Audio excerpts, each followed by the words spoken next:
Celebrating 4 years of talk like you've never heard it before. This is GABNET, the Great American Broadcast Network. We're GABNET, and we've got you covered live 5 nights a week. First Tuesday through Friday at 9:30 Eastern, it's The Exchange. Facebook group called Star Trek Discovery. Somebody posted, this was the worst episode ever. It was just a bunch of people on the ship talking. and I just have to say... Have they not seen Star Trek before? Yeah, I just have to say, if you are looking for action and explosions, you are likely to be disappointed by Star Trek. May I recommend another viewing of Star Wars? Tuesday through Friday at 10 Eastern. Join Alex Bennett on the Ramble. So I just had to bear it as it was trying to heal. And then I would be sleeping on my stomach, and then I would turn around, and it had adhered itself to the sheets. And so whatever scab I had, are you ready for this, folks? Whatever scab I had would get ripped off, and I'd be bleeding like a stuck pig. And so I had to finally, you couldn't put a Band-Aid on it. You know, it was in a place you just had to wait for it to finally take care of itself. Tuesday through Friday at midnight, The Intersection.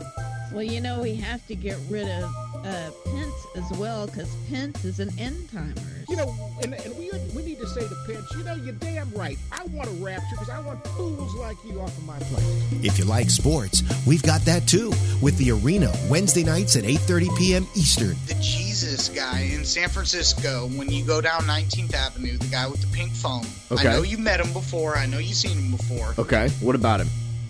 The one that says, when you're walking down the street, he walks up to you with the pink phone and he says, Jesus is on the phone. Oh, okay. All right. And he tries to hand it to you, and you're like, wait a second. Now he's walking around with Jimmy Garoppolo's on the phone. You gotta answer. Finally, you can get hot and bothered on Connections at 10 p.m. Eastern Monday, and by delay Tuesday through Friday at 1 a.m. Eastern. So, Lizzie, you say you never cheated in a relationship. Nope. But you do understand cheating. And I'm pretty sure you may have done that in some way, shape, or form, just not in the relationship. You ever cheat on a test? You ever cheat on your diet? Yeah, my pregnancy. Yeah. I failed. Dang it! It says no. Last test I took, I failed. Two tests you don't want positive, right? HIV and pregnancy. Catch up on all the shows with our weekend flashback. All shows have the Citizen Panel, an exclusive concept of GABNET. It's new, it's daring, it's talk like you've never heard it before.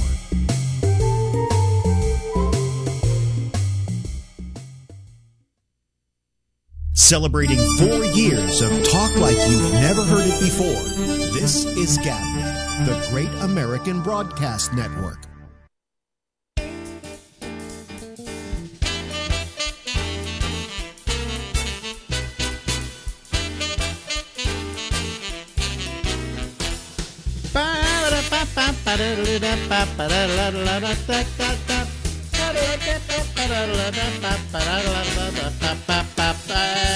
Hello, everybody. How are you? Sorry, I didn't get the. I didn't get my. Well, I got to turn the light on. There we go. Yeah, clap on, clap off. Anyway, hi. How are you? I'm Alex Bennett. Let me turn up my mic a little bit. Get you going here. I clicked something here, and it's supposed to make things go back and forth, but they don't. So I had a little problem there.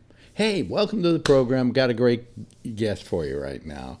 And we're very happy to have her with us every now and then. In fact, she, we'll just let the whole thing speak for itself. That lovely face you see in front of you, which over the years has aged from when she was a young girl and when I first met her, but it's still a very good-looking face. You know, you've aged miraculously. This is my ex-wife, Ronnie Bennett, a name she got because she married me and then didn't want to change it because she started using it professionally, and why not? Did you ever legally change it to Bennett? Yes, I believe you did. I did. It was kind of a roundabout process, but yes, I did. Now, so it's funny that two people are sitting here, one named Bennett, the other one named Bennett, and mine is not my legal name. That's true. That's true. People ask where I have to go through that long explanation every once in a while when someone asks me where I got the name Bennett. Yeah, yeah. Well, you got it as part of a divorce settlement, I believe. It was in the it was in the divorce settlement that you could continue to use Bennett. Oh, well, I haven't read it since the divorce, and that was about 50 years ago. Oh, I barely read it when we were getting divorced. Oh. But anyway. So how you doing? First of all, I've told my audience about your situation. We talked about it once before, which you came down with a diagnosis of pancreatic cancer, had this operation where they gutted you like a carp. Pretty much. Pretty much you healed, and a lot of people probably like to know where it stands now.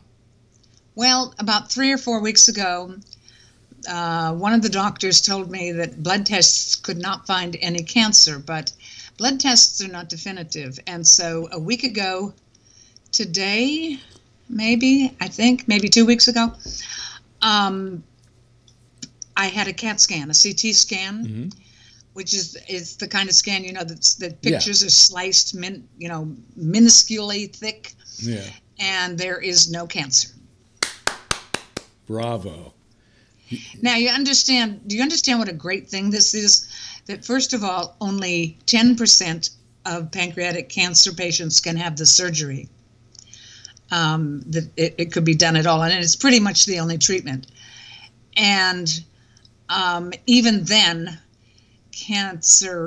pancreatic cancer is not very easy to take care of, or try to get rid of. So it's gone for now. I will go for the rest of my life, 3 times a year or so, for another CAT scan to see if they can find any other cancer, and it does recur. So 3 times a year, I won't sleep for a week before the CT scan. Yeah, I know. Well, I think what's going to happen is after a certain amount of time, I guess you're going to get used to the fact that that test is coming up, and it's not going to be as apprehensive. I mean, you can't. It's great that you've gotten this diagnosis, and so at this point, you've got to say, well, at least for the time being, I'm not going to live in fear. Or am I full of shit? We'll see how it works out the or next am I time full I of come shit? around for the next test. I'll let you know then. Yeah. The only chronic diseases that I have are imaginary. So that's mine. I remember. Yeah. You had a lot of them when we were married. Yes. So anyway, I assume you've only just added to them since. Oh, believe me, and some that actually things that aches and pains that really do exist, but are so minor in comparison to what you had. What you had when you told me you had pancreatic cancer. I went, well, that's it. Because it's usually a death sentence, and in your case, miraculously, you're, at least at this point, you're clear of cancer. Yes, and I've been lucky every step of the way. First of all, that they discovered it soon enough. That's the biggest problem with pancreatic cancer, is that it's very hard to diagnose, so that by the time they get to it in 90% of patients, it's too far gone for them to be able to treat. And there really isn't any other treatment besides the Whipple procedure and followed up by chemo. Right. And I only got half the chemo I was supposed to have because it was tearing up my insides. So we stopped it. Okay, so they stopped it. Yeah. So let's turn this into a political discussion. Coming right off of that, so how did you pay for your 20%? Because you're on Medicare, so Medicare took care of 80%, right? But I also have supplemental insurance that pays that 20%. Yes. So or most of it. So most of it. Basically, your out of pocket was negligible. Negligible, except for prescription drugs, which I take an enormous number of prescription drugs now. Not so many different ones, about 7 or 8 different ones, but I have to take them many times a day at certain times. Yeah. I have to have a chart up in the kitchen of which ones I take at what time of day. And those, you choose a Part D plan that helps pay for prescription drugs every year. And I had used the same one for many years because I never had prescription drugs. So you don't know. If you don't take drugs, you don't know what might happen to you, so you have no idea of how to change the coverage. This year, although now that I had all the drugs, I gritted my teeth, and it took 2 full days of going through all the stuff at Medicare online about the Part D prescription drug programs, and put in the drugs that I take, the names of them, and all this stuff. And I found a program or a coverage that looked like it would cost me quite several $100s less than the one I still had. So I took that coverage. You can never be absolutely sure because these things are they make it so difficult to read. But I was pretty sure. And the first time, just a couple of weeks ago, that I had to fill in one prescription drug that I have to take before every meal or snack for the rest of my life, I had been paying about $300 a month for. And now I am paying something, I'm off by a little bit, but it's something like $28 or $38 a month. So I pick, that new coverage happens to cover this drug better. Okay, what happens now, folks? In case you're younger, don't worry about it. You're going to have to face this sometime. Okay, it may be 2 old codgers here talking about health, but we're forging the way for you out there. The fact is that you then hit a thing called the donut hole. And the donut hole isn't based upon your $28 that you pay for your copay. It's based on the $300. And once you hit $2,500 or $2,800, something like that. No. That's not true.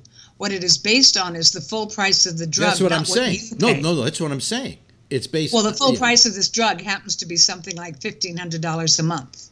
So the fact is that that's both after about 2 months, retail price of the drug. After about 2 months, you fall into the donut hole. Right. And you come out of it pretty fast, but you fall into it, and you have to pay the $300.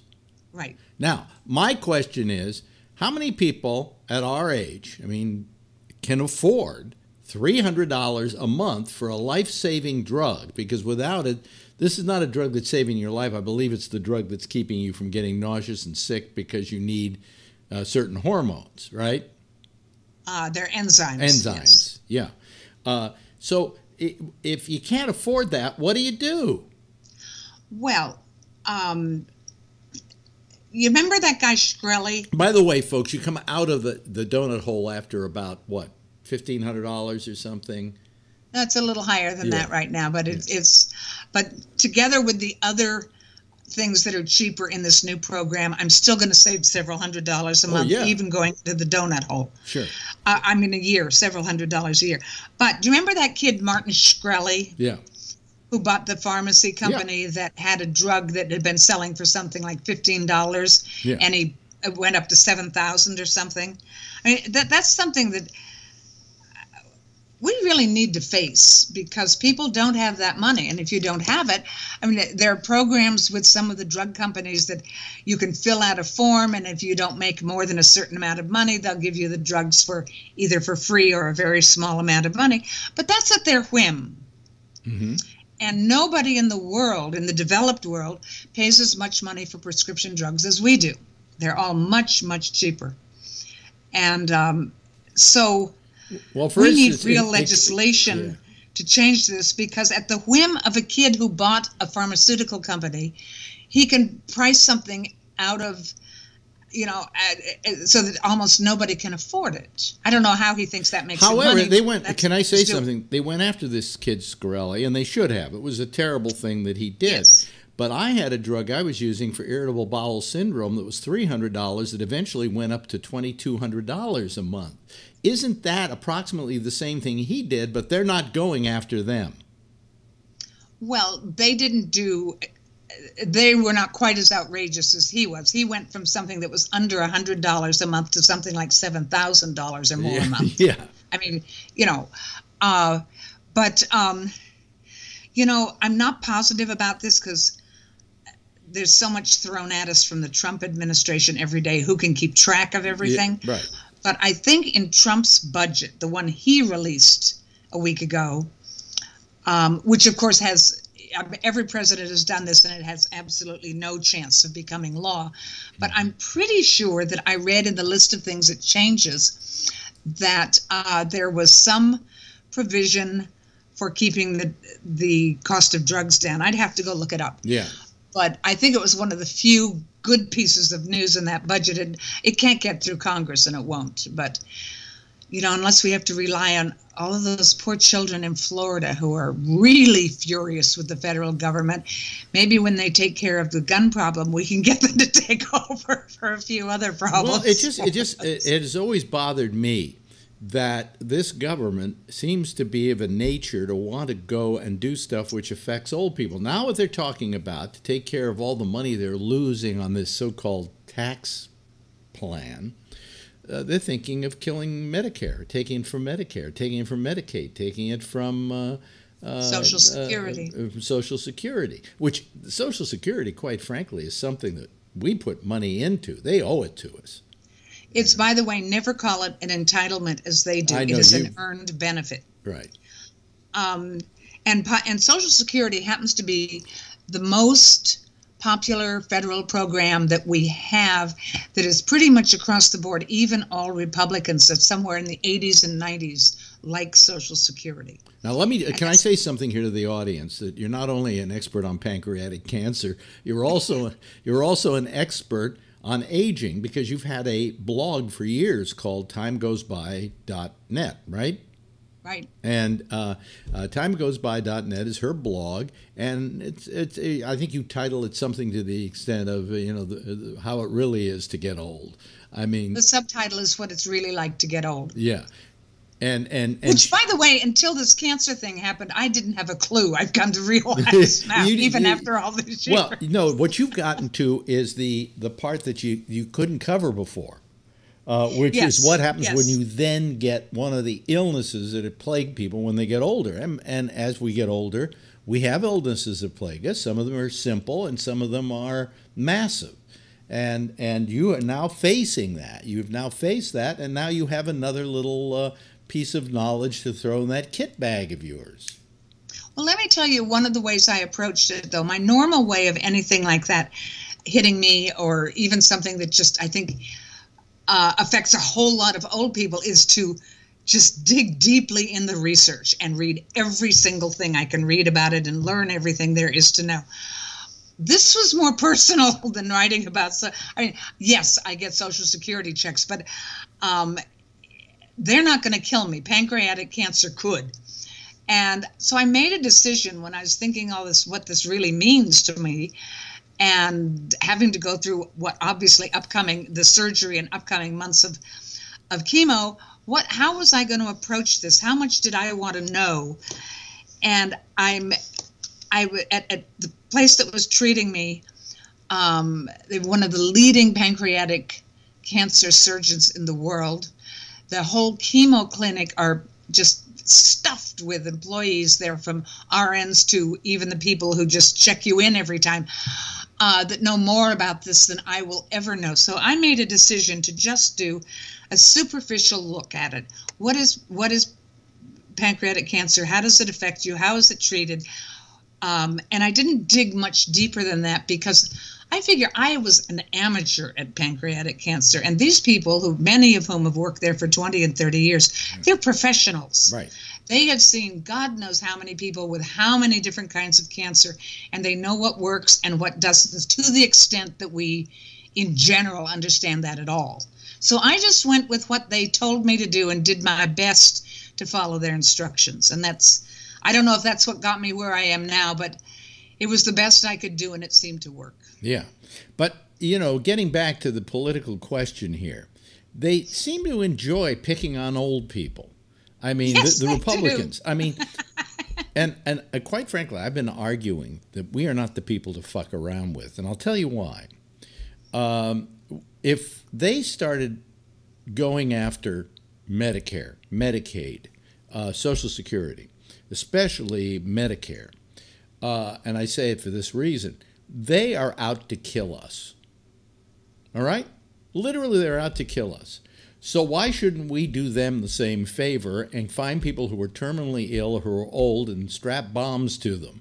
You know, because they have nothing left to lose. Because they have nothing left to lose. What I'm saying is, don't fuck with old people. Their assumption is we're not going to complain. You know, we vote in greater numbers than younger people. Mm-hmm. I mean, way up high, and I'm so encouraged by the young people in Florida, in Parkland. Oh yeah, absolutely.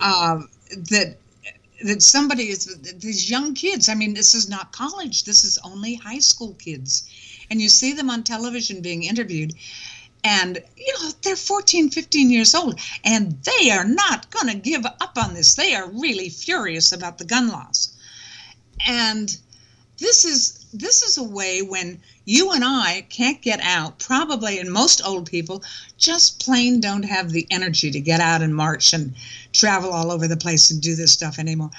And that this, I'm just hoping, it's only a week old, I'm just hoping that we have a new generation of people that are going to stand up to the federal government, or local if that's necessary. Right. And that will inform all of us, including us old people. Yeah. It will begin to make a difference if it works, you know. But they seem determined. They're amazing. Yeah. Well, I mean, they've seen the horror of it, you know. Yes. But what I'm saying is, you know, and that's good, you know, because I'll tell you one thing: when you're a young person, you can get out and protest. That's the only reason why I feel that the government feels that, oh, well, what are the old people going to do? They're going to have protests. They're too old. They don't go out to marches anymore. And I have to agree. I don't go out to marches anymore either. You know, that is a young person's ability. You know, I remember, you know, I used to go to Washington for a demonstration. I'd sleep on somebody's floor overnight down there just to be able to march the next day. Somehow, right. At my age, I want to know if there's a good hotel down there. You know, what kind of sleeping arrangements are there? Do they have a good mini bar? You know? I know the feeling. But it maybe is a groundswell. You know, the beginning of a new era of protest. See, there's us old folks, but then there's the guns, and there's the new oligarchy that Trump has formed, and the tax, the tax rebates and the lowering of the taxes of already rich people. How much more do you need? I'll tell you, the guy suddenly I've gotten the biggest respect for was Bill Gates, who today did an interview. And on the interview, he said, I want to pay more taxes. Why should I be paying less taxes? I'm rich. You know? That's a really important point about... and by the way, one of the things about Social Security is that you stop paying into it when your salary hits, I think it's $130K. Yeah. And so that all the people who make more than $130K don't pay beyond...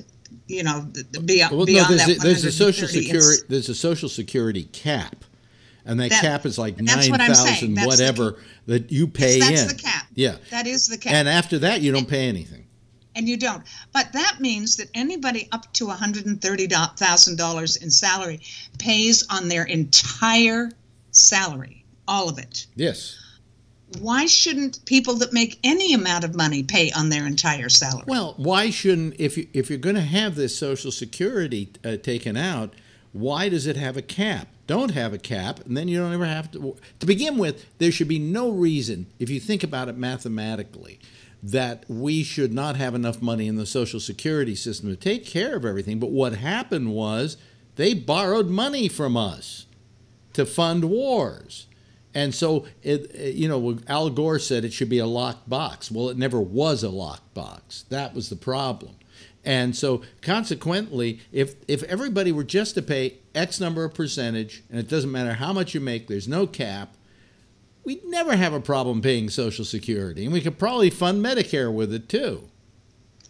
One of the additional problems that's come up since I started paying attention to this stuff 15 years ago is that this is a terrible thing to say because I think that should be far fewer babies in the world, but there aren't as many babies being born that are going to grow up and go to work. And that is going to enormously affect how much goes into Social Security and Medicare. What do you mean aren't going to go to work? They just aren't going to be able to find jobs? No, they aren't there to go to work. There aren't enough people to go to work. Oh, I see. In other words, there are less babies being born. That would cover the people who, Roosevelt designed the Social Security system so that current workers pay for the previous generation who has retired. Yeah, right. And that has worked perfectly fine until now. But now we have fewer and fewer younger people who are working. Fewer and fewer to do the working is what I'm saying. So that contributes to less money going into Social Security. So there are but there have always been, besides lifting the cap, a bunch of other tweaks that could save it. And another terribly important reason we need to save Social Security is something like only 19% of private employers supply pensions anymore, under 20%. People are paid so little for the past 10 or 15 years since the last recession that they get normal families with a couple of kids. They can barely pay the bills every month, let alone set aside anything for their retirement. So when Roosevelt set this up in 1935, the idea was that Social Security was the third leg of the stool, that you had your pension plan from where you worked and you had savings that you'd been able to do all your life. Right. Nobody can save anymore who's busy raising kids and trying to figure out how to get them through college. Yep. And so Social Security becomes the de facto retirement program, and it was never designed to be the whole retirement program, but it's turned into that. So what do we do? People get old, and, they've worked hard all their lives. It's not like they were slackers, but they never saved anything. And you can, and folks, you can only blame that on the fact that, hey, they just, they spent their money on their families, on sending their kids to school, and finally they get old and they see they didn't save enough money. That's not a fault. They work their asses off. Don't they deserve to be taken care of when they reach their maturity? And I think they do. I got to tell you, the most wonderful thing about my union, you remember AFTRA, don't you? Mm-hmm. Well, the most wonderful thing about my union was when I hit, I think, 75, I never had to pay membership dues anymore. At least give me something at this age, America, that I don't have to sit here and worry about where my next meal's coming from. I've got enough that I think I can take care of myself, but still, don't blame it on old people because they don't have the money now to take care of themselves when they spent their whole life working their asses off at menial jobs just trying to eke out a living. And even not menial jobs. Twice in my life, because things came up with family that took most of my savings to help make better. Yeah. And that happens to all kinds of people all the time. Another one that comes along are medical expenses. Not everybody can even afford medical coverage. And so what little they have has to go when they get sick, has to go to pay for that, if they can at all. What has happened is this morphed from this one part of a three-legged stool, Social Security morphed from that, into being the primary, if you're not rich, being the primary retirement income that you have. And we need to adjust how we pay for that to fit that new idea that it became. And there are a lot of smart people who have a lot of good ideas in addition to raising the cap, which won't entirely do it. But there are other good ideas that aren't going to cost any individual people a whole lot of money. Right. And it would be that then we would have plenty of money to take care of everybody as they got older. But we don't have a Congress that will do anything about this, and we haven't had for 6, 8, 10 years. So can I? Paul Ryan just wants to kill Social Security. Period. I once my wife and I were doing a video, and we simply titled it on YouTube, not on YouTube, on Facebook. We titled it "Nobody Wants to Listen to Old People."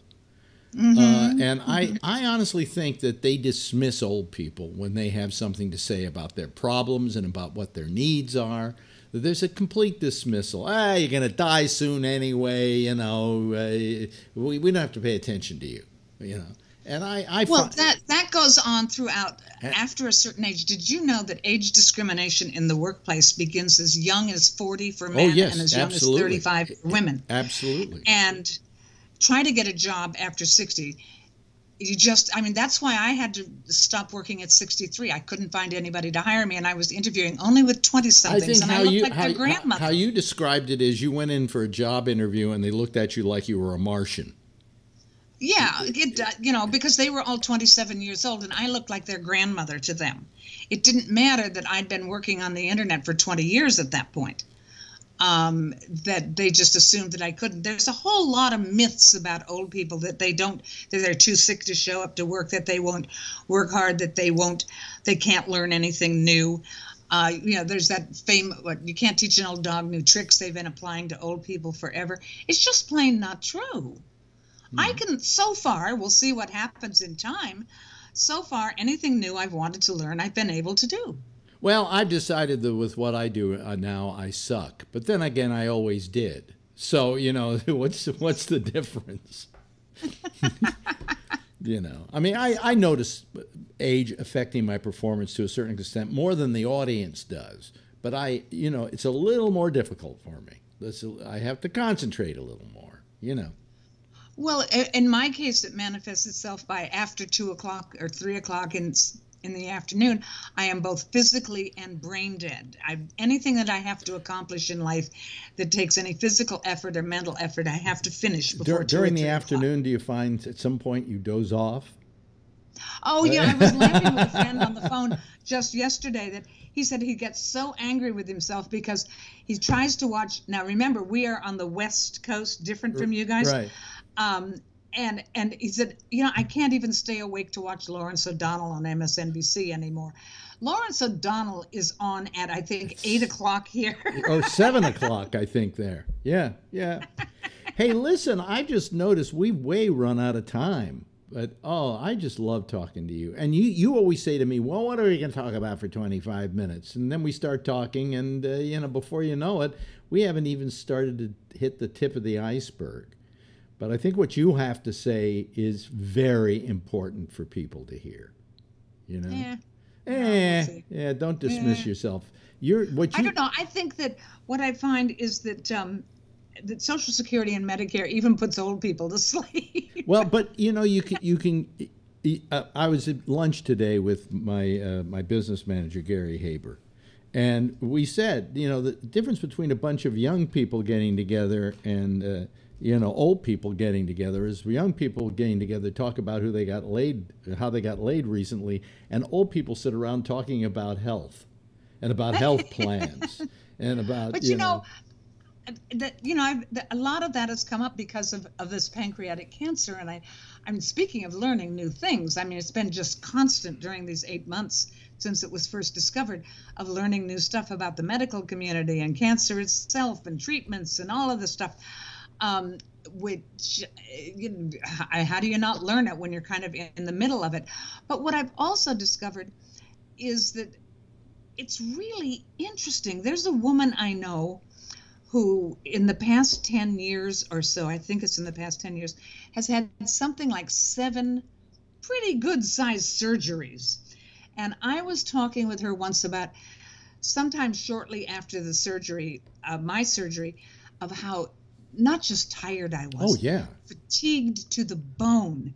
And she said that after one of her surgeries, when she was finally okay enough to go take a shower on her own, that all it was, hey, we all take showers almost every day, right? No big deal. She came out of that surgery wrapped in a towel, saying she didn't know anybody could suffer this much fatigue, and she just fell on the bed and wept. She was so tired. I know that. You want to know feeling. something? I'll tell you this, and then we better get going because we're running out of time here, or we have run out of time, which is fine with me. But I just want to say, I just find that stuff, first of Well, all, well, no, empowering to know yeah. that I wasn't the only one it ever happened to. What I was going to say is the worst thing I've ever had in the hospital was a while back. I got a kidney stone. They put me in the hospital for 4.5 days. This is minor stuff. This is baby stuff. This is, you can laugh at me for having a kidney stone stuff. But the fact was, I thought that 4.5 days in the hospital, you get out of the hospital and you've been in bed, you've been under morphine for that amount of time. You slept like crazy. By the time you get out of the hospital, you're going to have more energy than you ever had before. I went right home and slept. You know, I mean, hospitals are not, not restful. They are not restful, especially when you got a nurse at 3 o'clock in the morning waking you up saying, it's time for your blood draw. Hey, listen, right. I love talking. Let's do this more often. You are so good. You are so smart. You know, I mean, come on. I really loved being the dumb one in the family, you know. No. There was always Bert. There was always Bert. We had a cat named Bert. Bert was the stupidest cat that ever lived on the face of the earth. He used to go sit in the corner of a room and stare at the corner for an hour. Hey, I love you, Ronnie, and let's do this again soon. I really mean it. And stick around when we're through here so I can say goodbye to you. Ladies and gentlemen, a woman who I can proudly say used to be my wife, and of course, I'm sure she doesn't have to do the same with me because for her, it was probably the worst decision she ever made. But you said, you know, I never married again, so I don't know what that is. Yeah, I spoiled it for everybody else. Anyway, ladies and gentlemen, Ronnie Bennett. Thank you so much, Ronnie. Bye-bye. You're welcome. Okay. And that's our little get-together with Ronnie. We'll do it again. We have another one of these scheduled in a couple of weeks, I believe. Yes, so we'll we'll hit the boards with her in a couple of weeks. Okay. Hope you enjoyed her. I find, we have a better relationship now that we're not married to each other. Okay, it's a pleasure to talk to her. And if my other wife is listening, I love you too. Okay, all right, okay. Anyway, listen, it's time now to take your calls. And let me just say. That it's a feel-free night tonight. I know a lot of you are going, yay, feel-free night, okay. Well, so feel free to call. That's the joke we always pull. If you don't know how to call this program, by the way, the lines are open now. If you don't know how to call this program, very simple. You go over to gabnet.net, Gabnet.net. And over on the right-hand side of the page is a whole tutorial on how you get Skype, how you call using Skype. There's even a button there that once you get Skype, you turn Skype on. You open it up, turn it on, make sure you're up and running, and then you just click on that, and it will call us. Okay, it's that simple. Okay, there's also a phone number there as well, so that if you're not in the of a desire to use the Skype, then you can use a telephone and call us, and we'll be happy to talk with you that way too. Although it's better if you can use Skype, because if you've got a camera, we can see you, and if we can see you, then we can better. Like when you want to talk, you can just raise your hand and we'll recognize your existence there. So anyway, tonight, who knows how many people are going to call tonight? We don't know. We had a great show last night. We had a great show on Friday. Needless to say, there's been a very big topic on the agenda, and it's out there like crazy. And that is, of course, the school shooting in Florida and discussion of that. We can also discuss other stuff now, too. We don't ever... Oh, look. My pillow. I have a pillow here. My pillow fell out from underneath me. You see I'm wearing my jammies again? See that? See those? All the people who are watching us and not listening to us. You can also listen to us as well. Again, for both the video and the audio, you can listen to us or watch us at gabnet.net.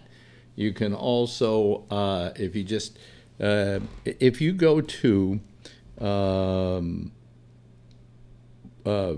youtube.com/Bolo Bennett, BOLOBENNETT /live, it will bring up a page. And that page, whether I were on or not, always kind of is working.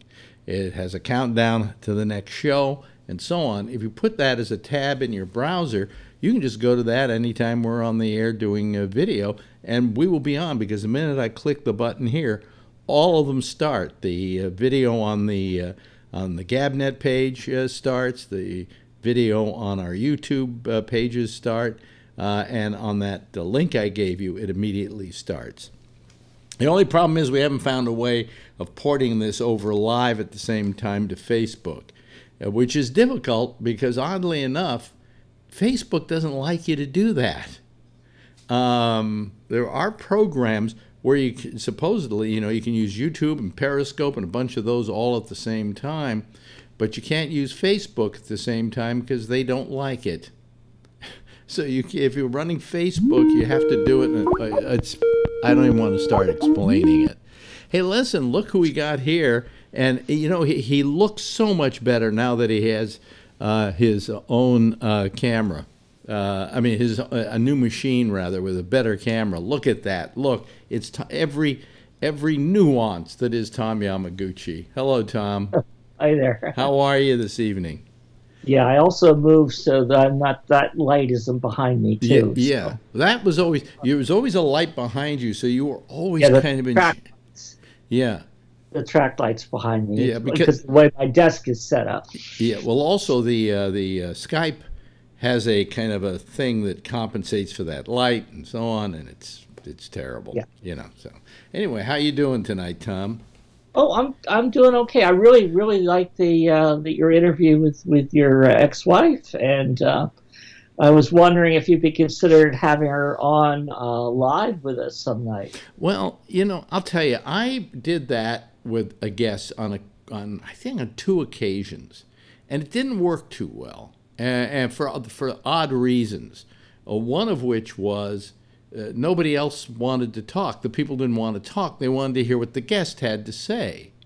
Mm-hmm. And so there wasn't that kind of interaction, that you would normally have. So I found that just doing guests with myself and them does the job. If I were to bring her then into the show, it's different. It really is different. So. Yeah, well, I just thought that that the idea would be to have interaction on the discussion you had tonight about aging, about dealing with medical issues and insurance and stuff like that. Yeah, it might be interesting. It might be an interesting conversation. Well, it's interesting. I wonder if it is an interesting conversation or whether I'm just creating a show here for old people. Which is not the worst thing in the world. I've always, I guess, all the way throughout my career, never tried to play to an audience younger than I was. You know what I'm saying? In other words, I was always appealing to an age group that was closer to my own. And so now, why shouldn't I be talking about this? These are the life issues I talk about. And look, we have another old fart here, and Ray Renati, who just joined us. Hey, Alex. Not that old a fart. He's a young boy compared to me. But 56. You're 56. Yeah. Okay, so you're 22 years younger than me. Right. Yeah, you're the same age as my dad. Shut up. Shut up. You are. Shut up. Okay. Once I met up with this woman, and this was when I was younger. When I was in my I think my mid 30s. And I met up with this woman, and she said, "So are you married?" And I said very proudly, "No, I'm not," knowing that, maybe I was being come on to. And she says, "No." I said, "I'm not." She says, "Oh, well, great. Listen, I have my mother at home. I think you'd like her."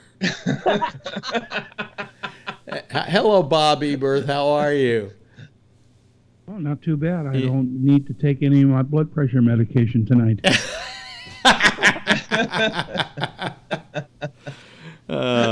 Yes. Yeah, yeah, yeah. Actually, it's funny that Ray has been you've been conversing with Phil, yeah, off the air. I helped him with his back problems and stuff, and I'm just trying to be nice to him. I don't agree with anything he says about this gun stuff, but I'm just trying to listen to his point of view. Although I just can't understand it. Look, I don't want to ruin anybody's impression of Phil because it's good for business, perhaps, because it brings another attitude and idea into the picture. But sometimes I feel he's taking the position he takes to be the adversarial one, to be provocative. Because the Phil I know on a personal level, okay, is a very nice guy. I never disliked Phil. I don't remember him from when I was younger, but then again, I was doing a lot of drugs back then, and I may not been able to remember. But but it does, like, he does things that I wrote on the little thing you do between each other. I wrote to him and said, that I like you, Phil, and you're a really decent person, but when you do things like you did last night, you disappoint me. Right. No, I read that. And he said, well, we can agree to disagree, and so on. That's a saying I hate. We can agree to disagree. No, we can't. Yeah. I disagree with you. I'm sorry. And I don't agree that you can disagree with me because I'm right. Is that being too stuck in the mud? Yes, Tom. In fact, especially when someone brings up such nonsense as psychotropic drugs are causing, all these mass shootings. I mean, any scientific research would debunk that, and does debunk that. You probably could say, and as those young people said, the other day, this past weekend, we have to call out their BS. It's the same. It's the same thing with the anti-vaxxers. Saying, "Oh, we've got this documentary that shows that childhood vaccinations causes autism." Nonsense. Yeah. What was her name? What was that? We don't have to give a platform. That woman that peddling absolute nonsense. Who's that woman that Sirius gave a show to who went around yelling about that? Oh. The MTV woman. Jenny McCarthy. Jenny McCarthy, yeah. I mean, that cunt, I hate to use the term because I only call people I really like a cunt. Jenny McCarthy is probably responsible for the deaths of a lot of kids. Yeah. As a result of her going around and telling people, oh, don't get this because they'll get autism from having, what vaccine, the measles vaccine or something like that. Yeah. The fact is, yes, I will agree with Phil on one thing. Maybe in one or two cases of these shooters, there was a drug involved that was maybe causing the problem, caused the problem of the craziness. It's possible. But he was saying all of them. Right. And that that does not make a lot of sense. No, it's not scientifically sound. Yes, Ray. Yeah, one of the problems is, and it has to do with the internet, is when anybody has one of these goofy theories. Yeah. When you search for it on Google, the goofy theory is on the first 10 pages, because they just inundate the internet with this bullshit, these lies, this propaganda, and you can't find the truth anywhere unless you really dig. And if you look on Google, it looks like these pills do cause mass shootings, and it's really also, and then Bob had his hand up. The thing that happens is, especially with a guy like Phil, it's very dangerous. Is that I often say the reason a lot of people watched Fox News is because it validated their own wrong opinion, and people will go to sources that validate an outcome that they want to find, and Phil does that. You know, he will see something that validates what he believes or what plays into what he wants to believe. And then he just, you know, over and over, all last night, it was drugs, psychotropic drugs, because he read about it. It doesn't mean there isn't a bulk of science that says that's not so. But yes, these drugs can cause all kinds of problems. We know that. But they didn't cause all these shootings. A thing called a bullet, I think, caused the deaths of these people. Yes, Rob Ebert. Yeah, I was seeing something the other day where it was saying the biggest consumer of false, fake news are the right-wing people. They have their Breitbarts and things like that, and they believe everything, you know. And I have one guy on Facebook, he's always posting stuff. Every time I have fact-checked something he's put out from Breitbart or something, it hasn't been accurate. Yeah. But they believe everything, you know. And just like I live in New York State, and we have a Republican senator today on a talk show who said that most of these shooters are actually Democrats. Oh, really? Oh, wow. So yeah, bad. She's going up for re-election. She's a Republican, I guess, someplace up here, upstate.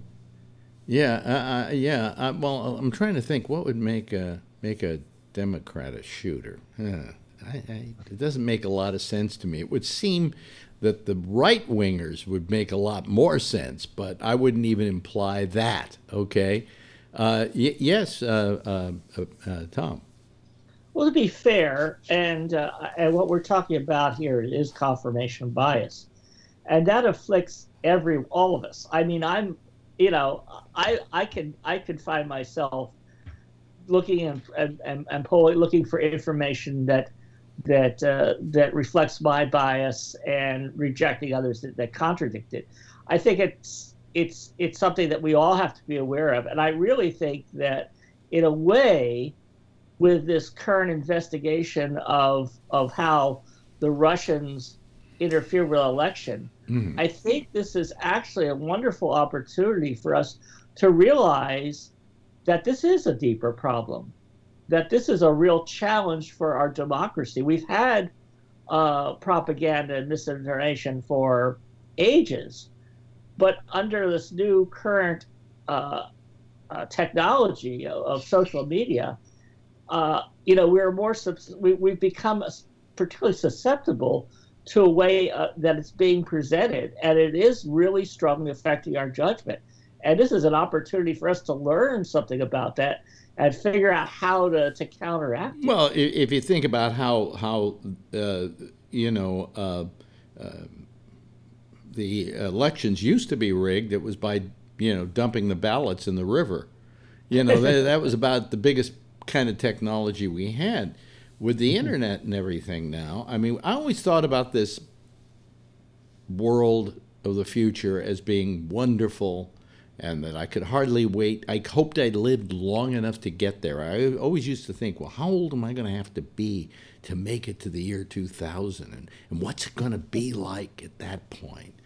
And, I mean, it's a lot of the things I thought we do have. I mean, my Echo talks to me. She tells me stuff. She gives me facts and figures and tells me what my appointments are and things like that. And the cell phones, the smartphones we have. I mean, all of that. And you would think all of that, the sum total of all of that would be a more enlightened world. And instead, it's created a dumbed-down world. And I don't know that I wasn't better off as a kid growing up in the late 40s and 50s, not having any of this technology. I think the world is a far more dangerous place. And we talk about identity theft and things like that. It's not great stuff. Yes. Actually, you don't even have to hold your hand up tonight because Alex. Back in the day, if you wanted to find information about something, you had to go to the library and look at books or look at microfiche. Or your parents had to buy the Encyclopedia Britannica, all 26 I had that, volumes. but the good thing about it was truth. It was unbiased truth. Well, it was truth up to a point because you had to keep buying a new encyclopedia to keep up to date. I know, yeah. But now, like you just said, Tom, this confirmation bias thing is real. But the problem is the most illogical arguments are often the ones that are the most accessible, and so people just bite the hook and just believe this stuff without really thinking or looking hard, and that's what scares me, and it permeates so many different areas of our life. There's a lot of Republicans today that are being upset because Twitter has started blocking a lot of the Russian bots, and these guys are losing followers like crazy.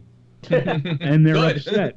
Yes, I was watching. You're right. I was watching. The trouble with TV here is I have, let's see here, CNN, and then there's the CNBC, and then there's MSNBC, and then right next to it is they drop Bloomberg, and then right next to that is this really right-wing station, Newsmax.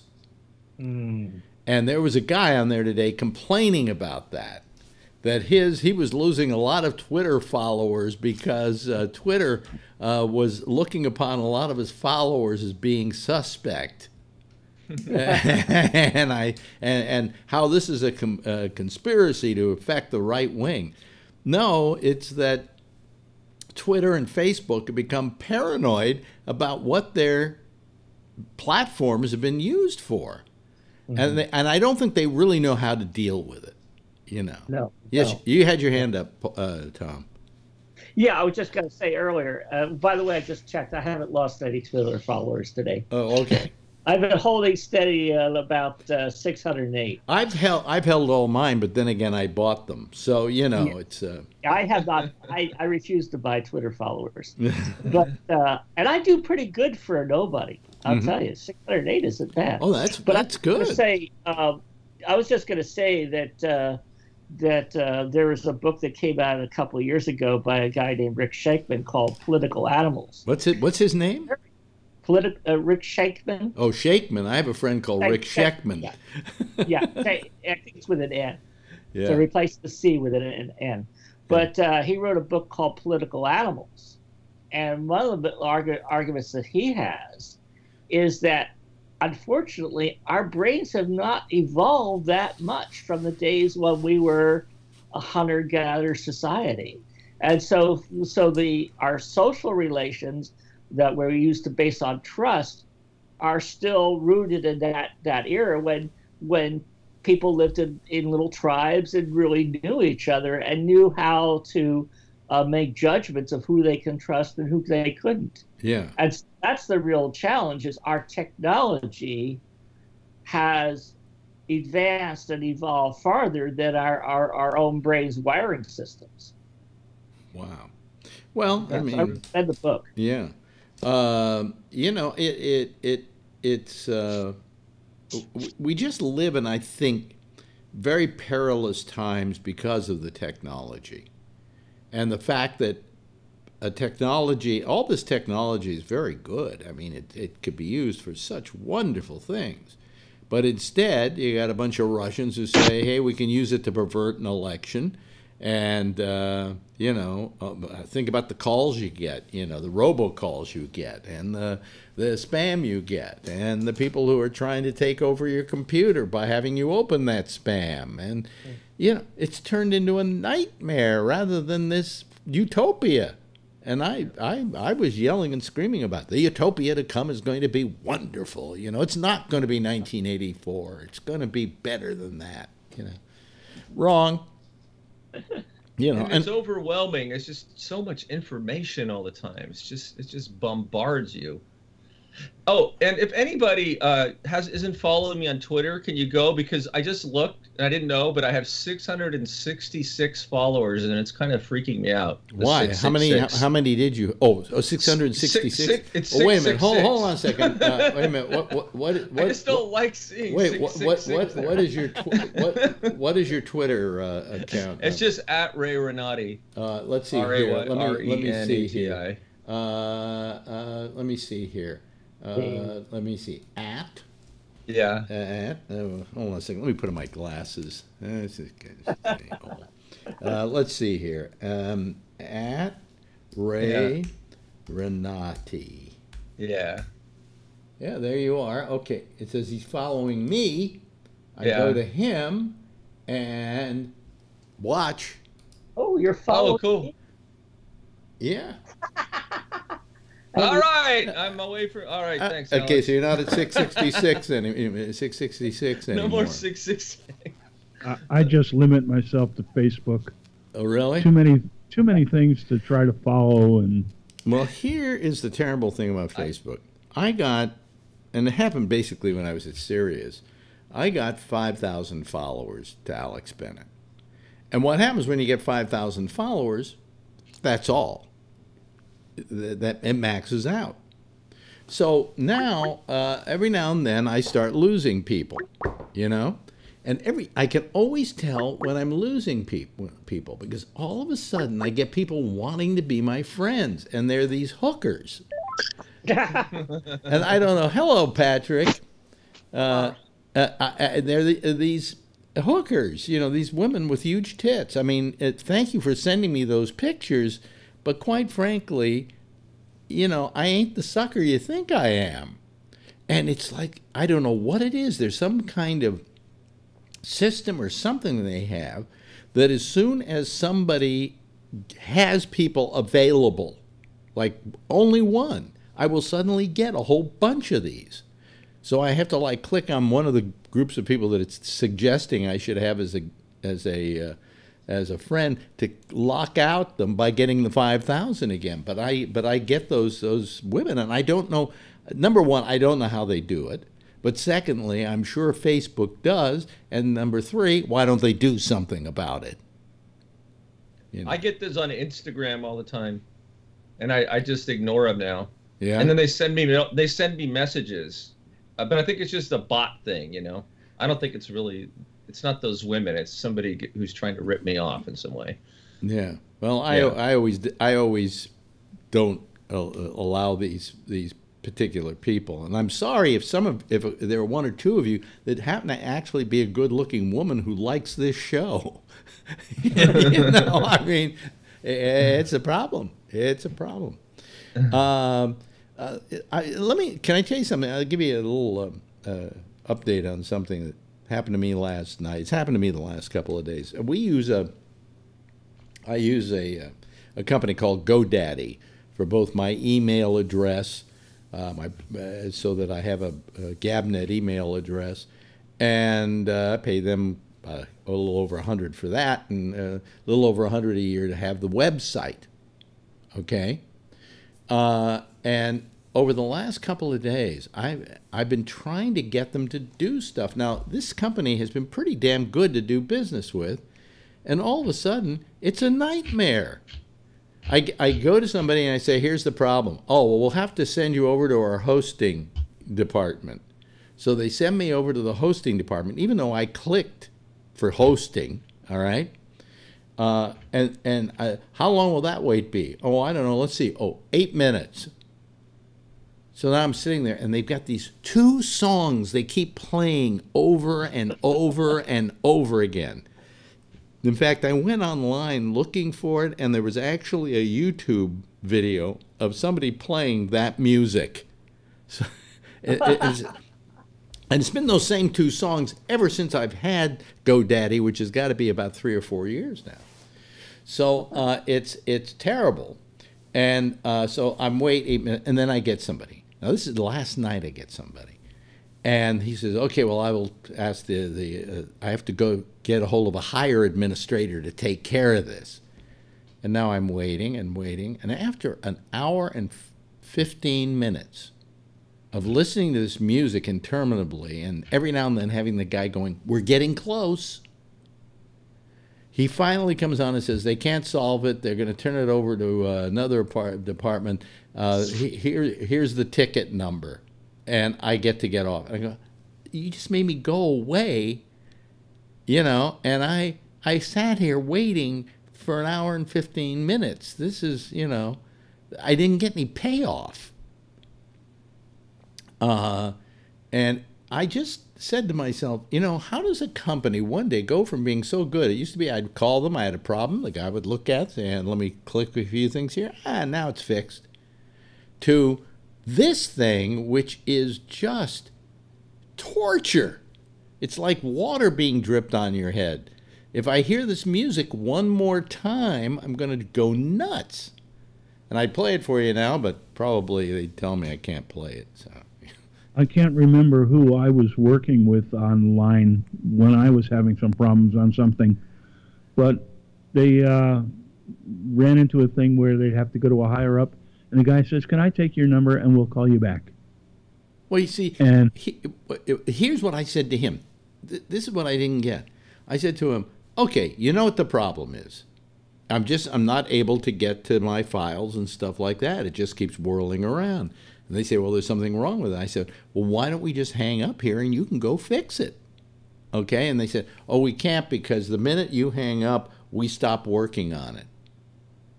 Oh. I went, "Wait a minute, what?" And they said, "Yeah, if I hang up, if you hang up and I don't have you on the line anymore, the guys further down the line stop working on it." I said, "So if I hang up right now, you're never going to fix my problem, and I'm paying you money for it." And he went, "Yeah, that's right." Now, it's never been that way with this company before. It's just all companies are getting worse and worse. And then I figured I'll write one of my curt little letters saying, here's how you can make your company a better place, because I liked your place and I used to have good relationships with them. And I went to look for a contact number.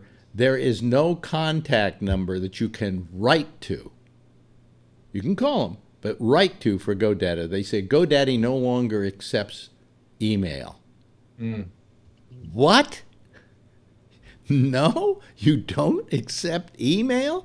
And you're an internet company? You're supplying me with my email address and you're not taking email any longer? That's another part of this whole conundrum we're in with technology. That whatever good it should have, it doesn't have. Do you guys get frustrated by this at all? I'm sure you have problems too. Yeah, definitely. That's why I left GoDaddy and went to, well, I still have one of my websites on GoDaddy, but the latest one I use Namecheap. And they're smaller, and I get better service. Yeah, well, for a while, did you find that with GoDaddy it was pretty good? You would call them up and they'd take care of them? They were good for a while. I heard that sometimes they farm out some of their customers when they get too many, and they you don't know it, but you're actually talking to somebody else. Like you're talking to an ancillary company that they have some stake in or something.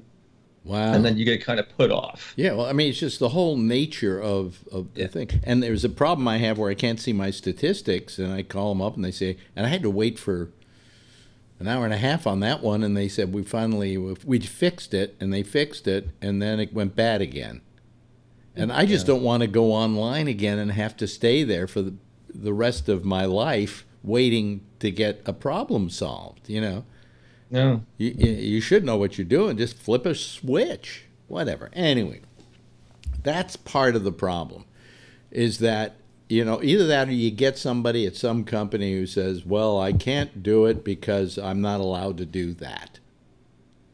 Where in the old days, they would do it. They had a little free will. Remember when people in tech support had free will? Yes, Patrick. Well, the thing is, just what you said is if you hung up, what if your line got disconnected? Well, I made sure, I said to him, you have my phone number, right? He says, yeah, it's the one ending in blah, blah, blah. And I said, yeah.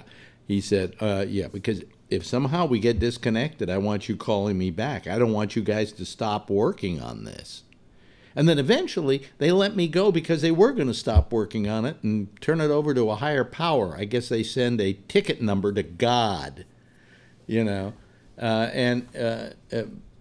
But that, yeah, you're absolutely right, though. What if they didn't have my number, and what if we got disconnected? Does that mean I'd have to go through this whole procedure all over again?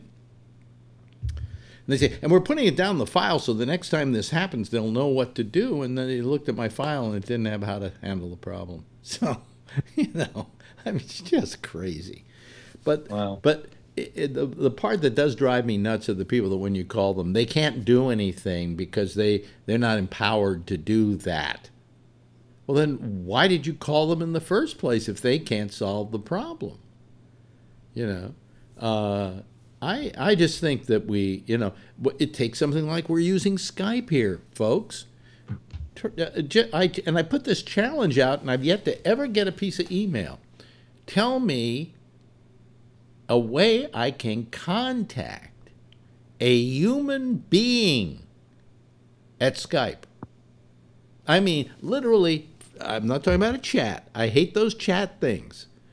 Because they say something and you say something, but then they're writing something before you've said what you said, and I just hate it. I hate chat. It's just, you know, it's only good for, like, here on the show, the people are having, Forbin says, GoDaddy got those same 2 songs from the Guantanamo Bay torture archive. You know, I mean, it's just it's maddening, some of the stuff we have to go through. And in the case of Skype, you can't even find somebody to call. You can during certain hours chat with them, but they only give you the same stupid answers. You know, something. You know, I'm surprised. I don't even know if there's anybody there or if it's some computer that figures out what you've just said and then spits out an answer you're going to want to hear. That's what it is. Is it really? That's what I've experienced every time I've done the chat thing with various different companies, that you get a general answer that sort of answers what you're asking. But then, if you ask more specifically, it doesn't answer. Yeah. So it seems like the more technologically advanced we get, the further behind we get. Yeah. Because I remember being able to call, let's say, Sears, and ask if they had a certain item, and they would say, "Please hold," and they would go to the department where the item might be. Yeah. And if you come back and say, "Yes, we have it. It's $25.99," and you say, "Okay, can you put it on hold for me?" Now you can't do that. Everything automated, and yeah. I remember one time on chat, I actually got a problem solved. Actually got the problem solved. So there must have been somebody there. But sometimes I get the feeling there isn't anybody there. You know, and the thing that happened to me the other day with Montgomery Ward's, my business manager getting a letter to my post office box in San Rafael, or to his post office box, from Montgomery Ward saying that before they can ship the material I ordered online, I'm going to have to make a down payment because of the expense of the item. I thought Montgomery Ward's is out of business. They know they're still in business. Oh. And this is probably the reason they're going out of business. I have never been to a Montgomery Ward's in my life. Even as a kid, I think I never went to a Montgomery Ward's. I certainly have never communicated with Montgomery Ward's. So how come I get this? So I call them up, and I get somebody, and I had an order number there, and it was a legitimate order number. And he said, "Yeah, I see the order in front of me." I said, "Well, that's a, you know, that's a fake. I never ordered anything. I've never done business with Montgomery Ward." And he went, "Oh, well, this is probably a fake." And I'm thinking to myself, I should have asked, like, what address was this stuff going to be sent to? Because you sent the letter to my post office box, but the person wasn't going to get this. It was something that had to do with PlayStation, like controllers or something like that. Certainly couldn't get it by sending it to me. So he said, by the way, he says, hold on, and we're going to turn you over to our fraud department. He said, but I'm taking it off now, all right? Okay, good. Now we'll turn you over to the fraud department. I wait on hold for 20 minutes for this fucking fraud department. You would think fraud would go, oh, fraud here? We want to know what the fraud is, right? And 20 minutes later, this person picks up, and I said, well, we have a problem, blah, blah, blah, blah. He said, well, I know I have it in front of me here. They just told me about it. It's right here. I said, well? And they said, well, thank you for calling. I went, it was like they didn't give a shit. You know? I mean, come on. That's why your company's going out of business, because you don't give a shit. You know, and you're probably not paying your people enough, so they will give a shit. So it's just, you know, we're running into all these problems today. And computers have not made them better. Computers have actually made them a tad bit worse, I think. And we've all had our horror stories about it. Yeah. Let me throw another subject out here that and this is another thing, another piece of technology bothers me. So we go to the movies last Sunday. We get ourselves at the Comfy Chair Theater 2 tickets to see The Black Panther. All right? Which everybody says, very good picture. And I'm here to tell you now, it's the best picture I've never seen. Okay, let me explain this to you. We go into the theater, and a girlfriend says to me, boy, that screen is kind of dark, isn't it? And I said, yeah. And once you put on the 3D glasses, it even gets a little darker. And now the movie starts. And the picture is dark. I couldn't tell which one was Lupita Nyong'o, for Christ's sake. You know, I couldn't tell who the it was hard to see, okay? And in all the advertising I've seen, they say what a colorful picture it is and how colorful the costumes are. I'm looking at this absolutely drab world. So I get out of my seat and I go down to the front. Can I talk to the general manager, please? Well, he's not around right now. I said, okay, well, the theater in Theater 3, you need more light on the screen. There's just not enough light on the screen. So the guy says, well, I'm the projectionist. Well, what's he doing down here? That's because there is no projectionist. It's just all automated, right? And we go in and we look at the screen, and I said, look at that. And he said, well, it's a dark movie. And I went, not this dark. You know, he says, no, it just, wait till you get some lit up scenes, right? So I go back and I sit down. It's still terrible. So now it's playing a little off kilter in another time frame in the theater right next to us. So I get out of my seat again because I'm not missing anything because I can't see anything. And nobody in the theater is complaining about it. And I go next door to the theater and I put on my glass and the picture is gorgeous.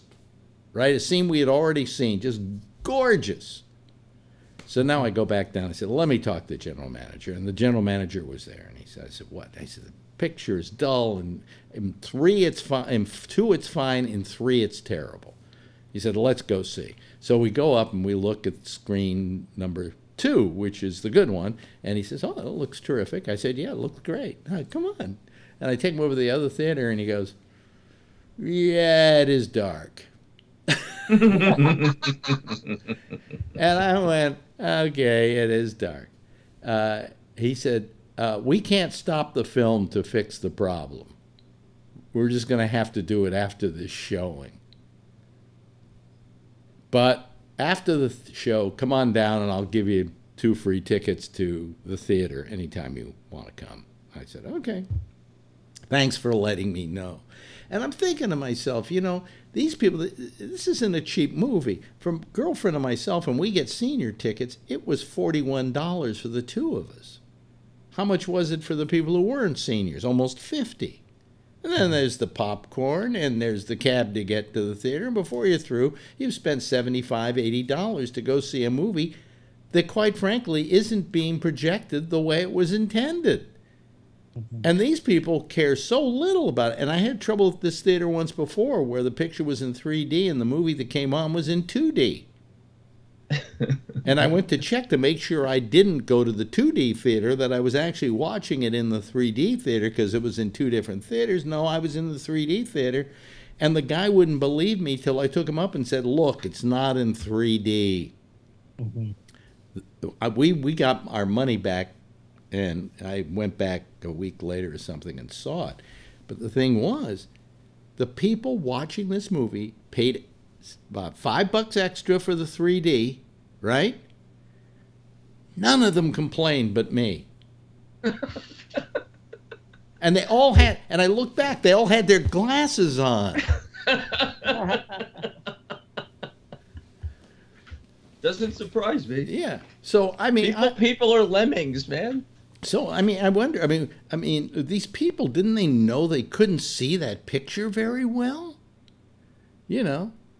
They don't give a shit. What is Tom? Yeah, I used to have that problem with the United Artists Theater here in Berkeley. Yeah. In fact, I stopped going. I can't remember the last time I've been there, but their projections. One movie we said that they were actually projecting it backwards, and you could see the soundtrack on one side, and I was running all over like you were, trying to find somebody that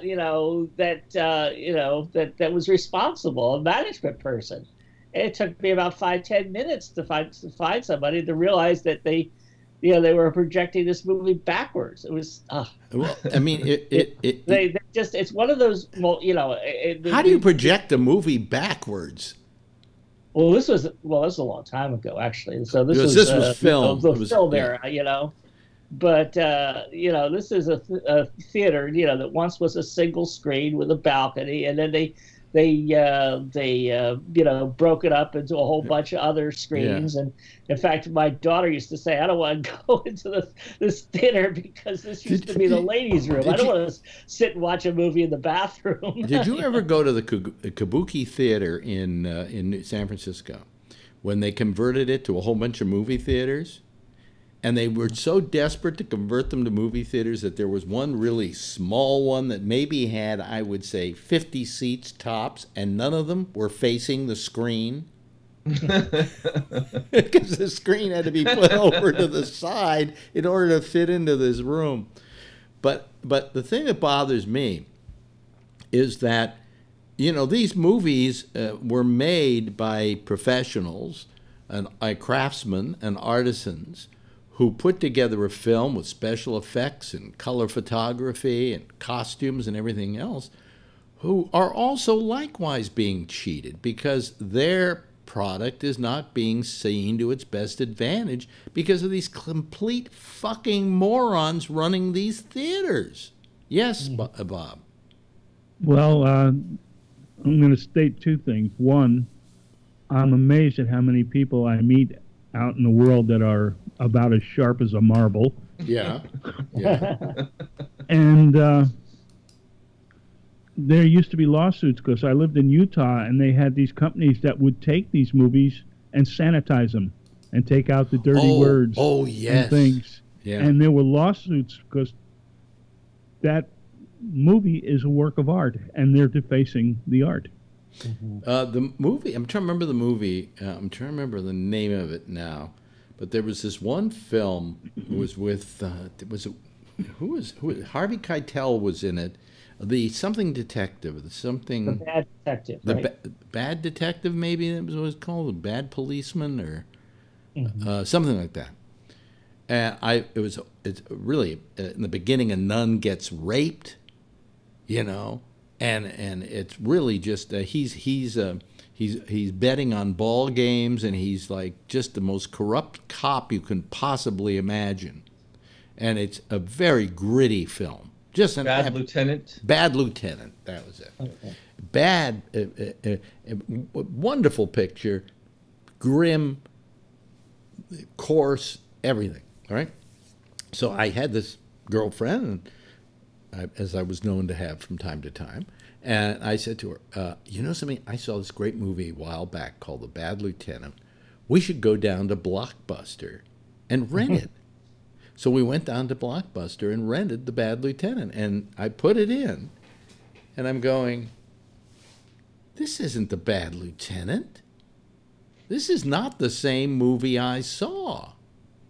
And then I come to find out that Blockbuster didn't like The Bad Lieutenant, thought it was not right for their audience, and would only accept an edited and reshot version of the film.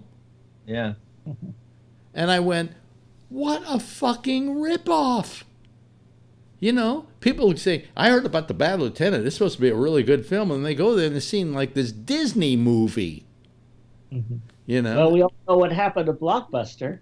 Yes, exactly. Exactly. If I remember right, that was Blockbuster had done that to quite a few films. Yes, it was a big deal at the time. Sanitized. Yeah. Yeah, which a 5-minute version of Raging Bull. Yeah, well, I mean, my attitude is, look, I don't care what the filmmaker did or what he didn't do. Whatever he created as his vision to be put on that screen should be seen like that. And then when you go to these theaters, and you know, when I went to that other theater and I saw the one scene, I saw them going into this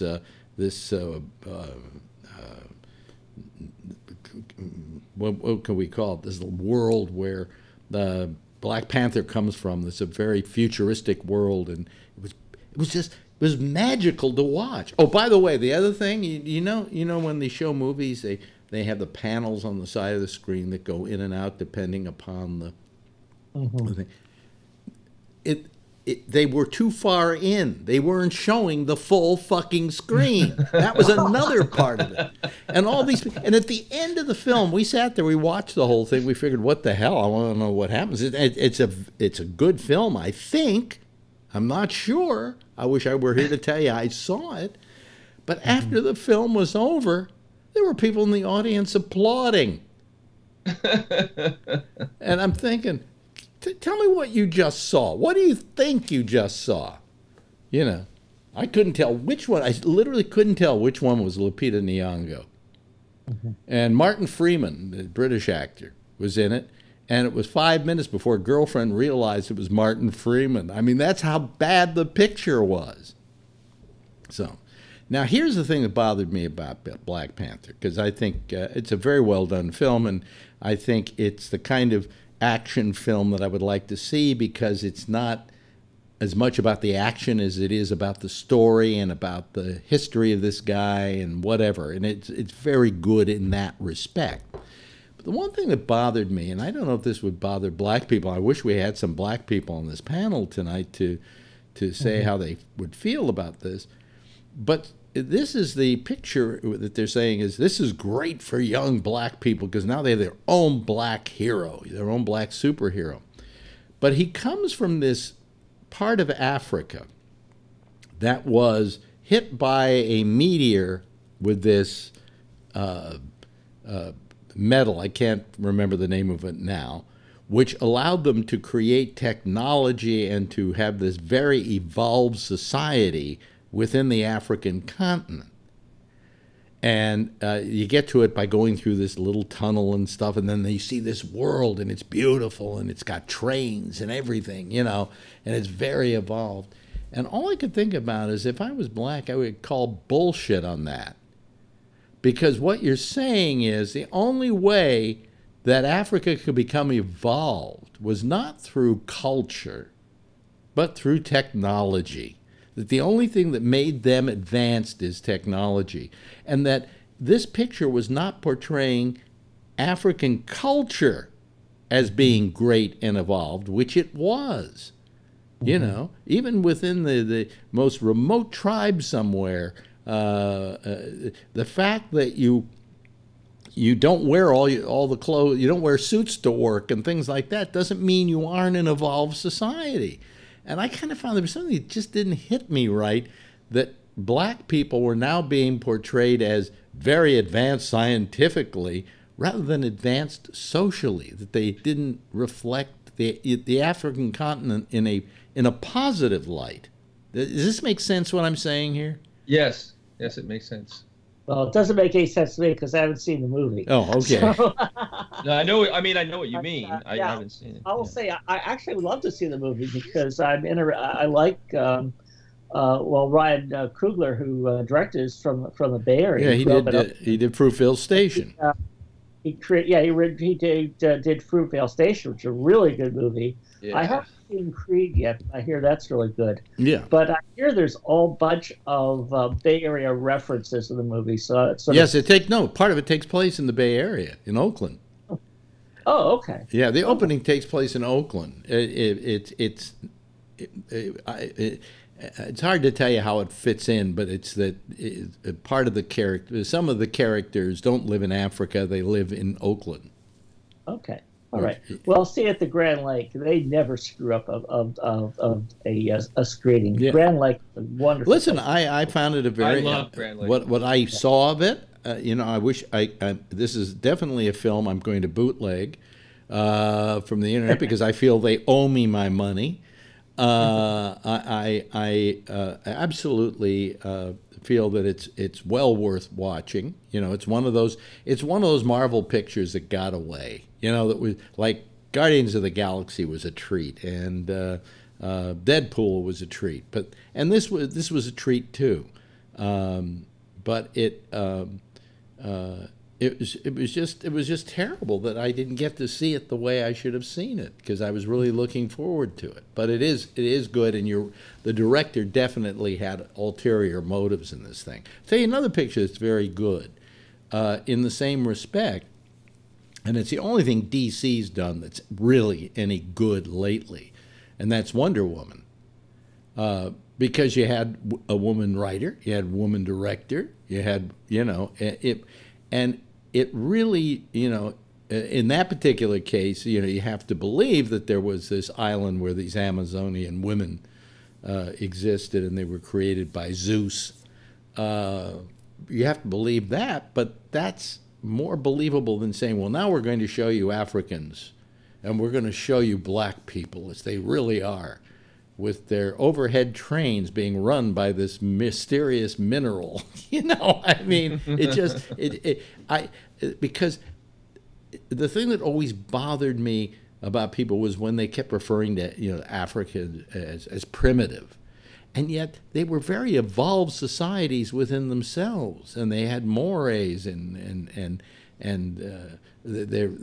their fashions and their design was wonderful, and yet we passed them off as being savages. That I would have liked to have seen something that went against that, but instead you had to have somebody that luckily they got this meteor hit them, and all of a sudden they had all this science. Yes, Bob. I seem to remember seeing something the other day where far back in the Marvel universe there was a Native American superhero, and now they're thinking about resurrecting that one. Really? That's what I saw. How did it do, I wonder, in the comic books? I think Black Panther was actually pretty popular. I don't know.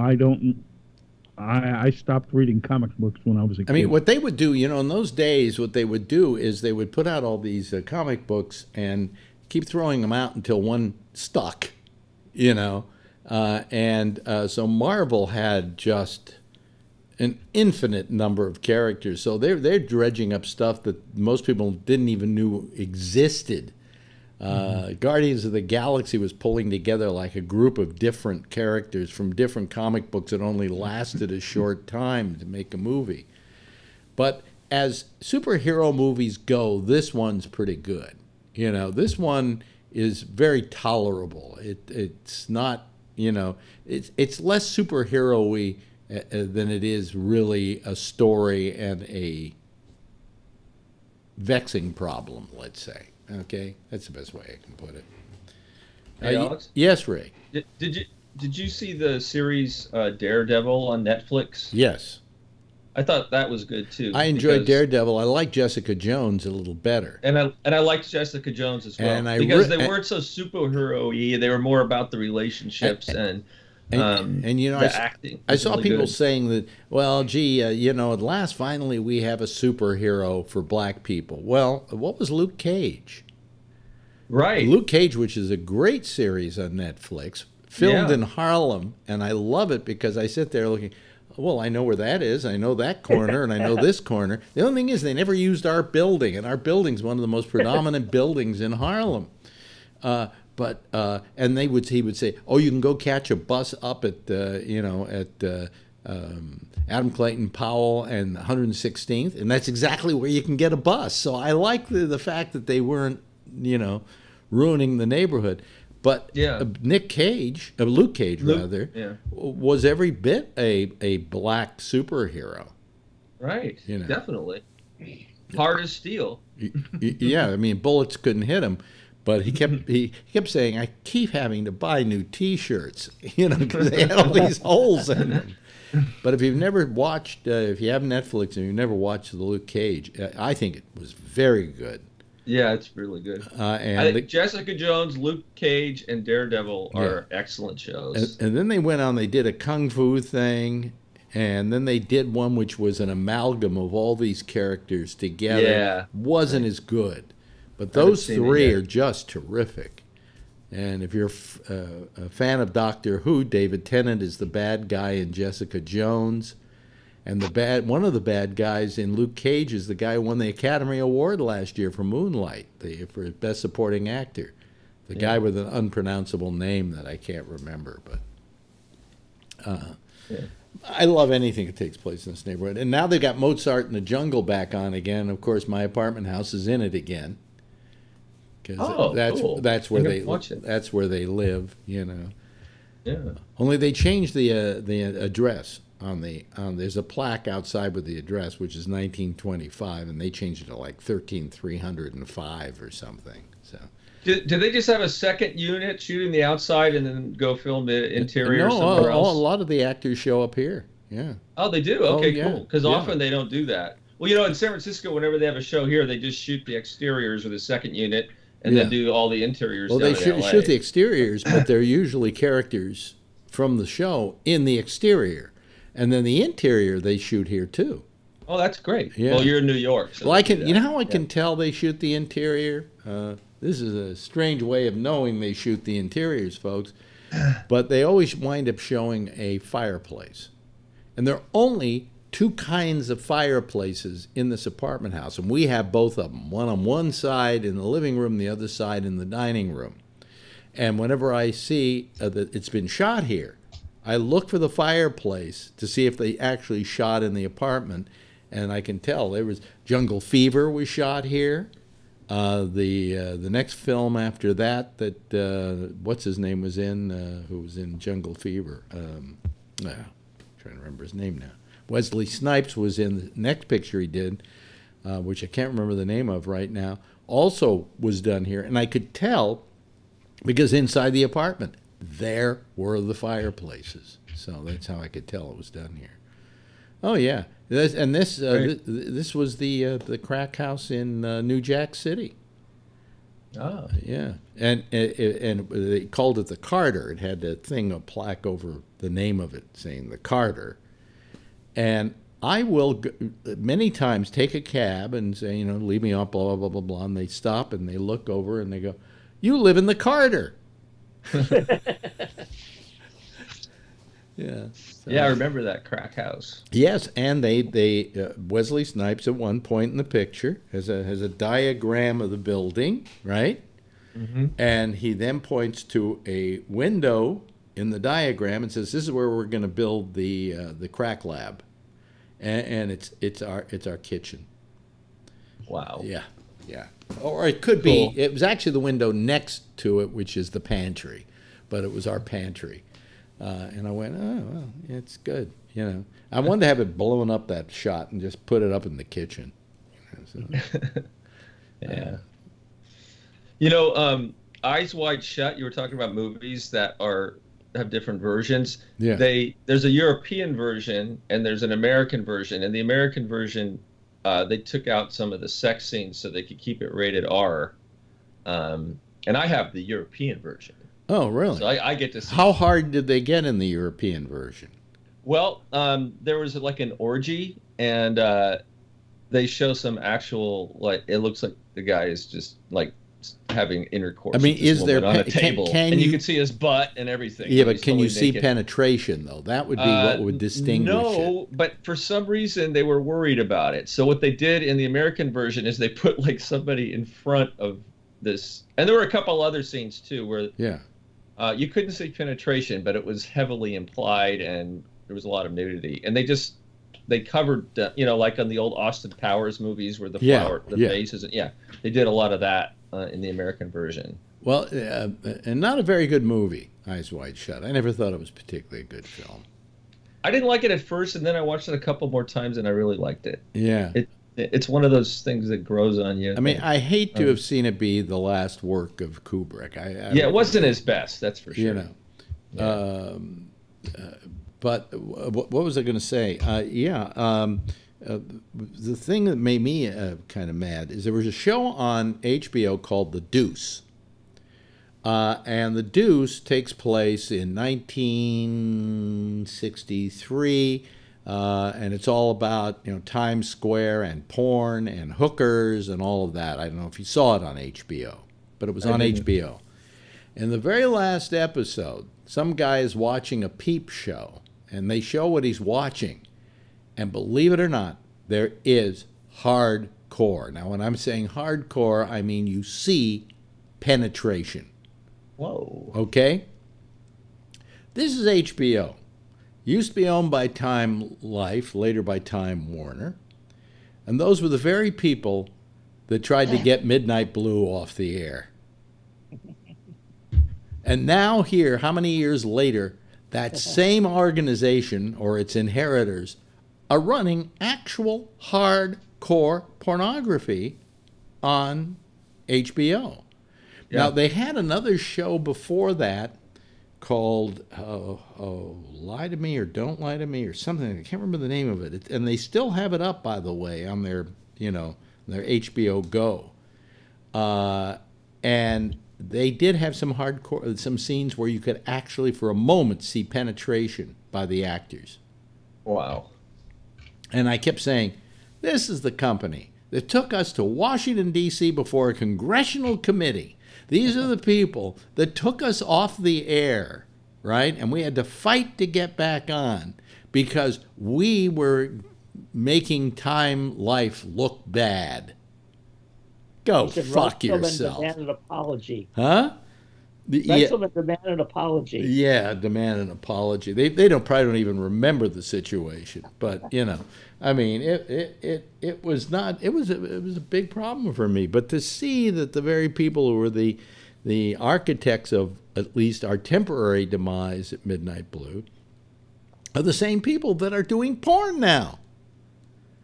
And I remember this thing. I think you remember I showed it on the TV thing when we did the TV thing that somebody made up, in which it goes, "Hey Mom, I just made a movie," and she goes, "Well, what do you play?" She says, "Well, I play this guy, and I move in with this other guy, and then we have sex together." And she goes, "Oh my God, my son is in porn," and he said, "It's not porn, it's HBO." And then there were a whole bunch of other things like that about, well, first I have sex with her, and then she has sex with me. What? It was a very funny bit. It was like a whole series of people describing the scenes they're in, and then the person they're with is like, what? What? And then finally at the end, it's not porn, it's HBO. And it's true. I mean, HBO over the years has gotten away with a lot of stuff. What do you think's happening to HBO? I mean, vis-a-vis Netflix, is Netflix kind of putting them to shame now? I don't see the quality of programming that they used to have when they had The Sopranos and The Wire and 6 Feet Under and those shows. I don't see that anymore. Yeah. Yeah. It looks like they're kind of giving up in the face of Netflix, because Netflix has more money now in subscribers than HBO.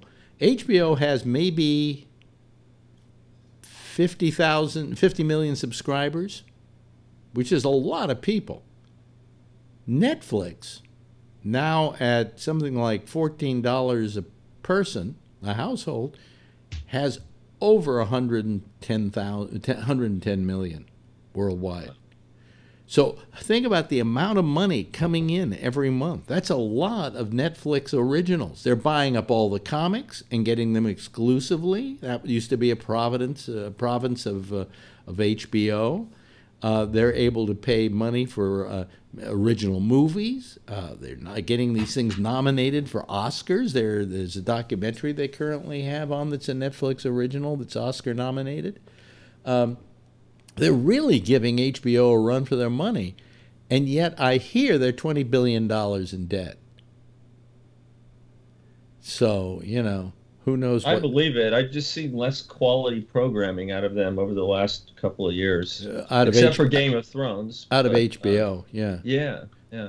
Well, Game of Thrones, what's the other show? Westworld isn't bad. No, I love Westworld. Yeah, I do. I really became fond of Westworld. It's just that they're not. Here's what they're doing that's not working for them.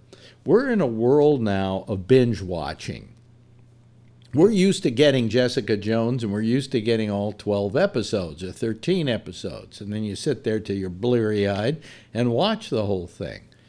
HBO grinds them out one a week. And that doesn't play as well, Hulu does the same thing. They do have some things they have so you can binge watch, and then like Handmaid's Tale, which won all kinds of awards and did very well for them, was just put out 1 week. So, old school. So the latest thing today, and I don't know if you saw this, did anybody watch the president with the survivors? I can't watch him. I'm sorry. I just refuse to watch him. It just turns my stomach. I can't watch him anymore either. Yeah, I watched this thing for my own edification, in which all these people were, I felt, being used by Trump to make Trump look good. And, and yes, Bob, did you see it at all? I started to watch it and I couldn't stomach it, but I saw a photograph of his cheat sheet. Yes. Now, you're glad you mentioned that. Every network managed to get a picture of that. He was holding a cheat sheet in his hand, and he how he sits like this, kind of like, and he had it in between his hands, but not facing him, but facing outward, so it was upside down. And all the networks were photographing it. I love that. And the third item, did you see the third item on the list, or third or fourth item of the cheat sheet? I hear you. I hear you. Oh. Just in case you forgot.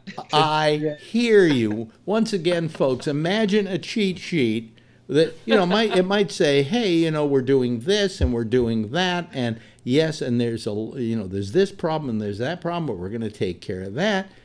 But the last one is, we hear you. Huh? You can't say that on your own? And I was just waiting. The reason I was watching it is I was waiting because they had like one kid there with a beard or something, who was really good. I mean, he really just rended your heartstrings. And I was just waiting for him to say, fuck you, Mr. President, or somebody in that room to go after Trump, and none of them did. And it was Trump, Pence, and Voss, all in the same room. I understand she was all smiles the whole time. She was.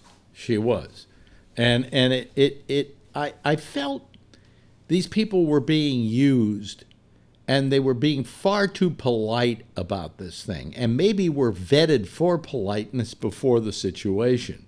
Yes, Patrick. Well, I heard there was another clusterfuck tonight where they had some kind of a town hall. Oh, that was CNN, yeah. And that's another one where, now, everybody's going to take this wrong because everybody thinks I'm a fucking prick with the gun thing and all of that, and that's fine. But right now, is not the time for these families or these kids to confront lawmakers because it's all emotional. They don't have the time to rationalize and make logical arguments, because I caught the tail end of this thing on CNN because it was all over Facebook, and I had no idea what it was supposed to be. And these people kept shouting down whoever it was that was talking. And that's not how you conduct an argument or you conduct a conversation. And I kept thinking to myself, if they would have just waited another week or two and let some of these people be able to form their questions and maybe let things settle a bit, then like you said, some of those people at the White House being used as pawns. Well, I think what you're saying is not that it's too soon, because I don't ever think it's too soon, especially with something like this, to discuss the problem. However, what was happening is CNN were using these people for ratings. Okay, that's why they did the town hall for their own. Right. Yeah, and the president was using these people for his own thing as well. What I do think was proper and right were the students from the school, along with students from a lot of other schools, showing up at the state capitol with signs and protesting. That, yeah, I think is okay. I know what you're trying to say here, but the fact is that in these two cases that you're mentioning, the president thing and the CNN thing, these were both done for not the right reasons. Okay. Right. And I guess when I say too soon, maybe I said it wrong. Too soon is not a good term. No. And the White House did it too soon. Yeah. Versus yes. the student, the family, because like you said, with it the was protest, it was done to make Trump look good. CNN. And CNN to look good. Tom has his hand up there, and I want to hear what Tom. I was going to say, you actually said exactly what I wanted to say, Alex. And yeah, we can't just say, well, let it settle down, because that's been always the problem when we say, oh, well, let's calm down and be rational and talk about it later. Then it just gets lost. We really have to strike this while the iron's hot. And so, as I said, yeah, exactly what you said, going and confronting these politicians in the state capitol and D.C. and all. It's exactly what they're doing. I'm really proud of them, and we need to do everything we can as older people. Going back to what you were saying, we talked about Ronnie. We may not be able to go out those marches, but we can support them, and we need to support them. We need to make sure that when they're being attacked by the right wing, they're trying. There was some right wing propaganda that they were hired actors. These kids, did you see that? Yes. And nothing could have been further from the truth. But nevertheless, you start a rumor, and it sometimes becomes truth. But what you're saying, they're being paid by Soros is the other thing that's coming out. Was that it? Yeah. Yeah. But I know what you're trying to say, Patrick, and I agree with you to the point that I think that these people have been used in this particular situation by two organizations, the Trump people and CNN, to gin up the situation. But I think a natural desire to demonstrate immediately in the state capitol, I think that was not bad, because not all of those were kids from that school. A lot of them were kids from schools all over the state. Right, and that's an organic. Yes, exactly. This was staged at the White House, and this was staged at CNN. And the thing is, I saw something on CNN after it was over with, where Jake Tapper, I guess he was the host, and said, "This is a historical moment in this arena." Blah blah blah. Just by saying that, it's a setup, and it just the protest to me was more effective because it was organic and nature. Yeah. I think we'd all agree to that. Yes, Bob. Yeah, you were saying you felt that the people at the president's thing was vetted, and when I started to tune in, I seem to remember some girl was talking to the president and saying how he was such a wonderful president, and how he's done so much for the United States. At that point, I just said, no, this isn't real. Well, they supposedly had a meeting with the president before they had this televised gathering. And I think they were pretty much coddled to, coerced. Maybe there was even a couple of people there they felt were going to be wild cards, and they didn't even let them in the room. You know, that it was an audition process. Yes, Patrick. Well, CNN, the only people that I saw that were allowed to talk were the ones that were on the stage.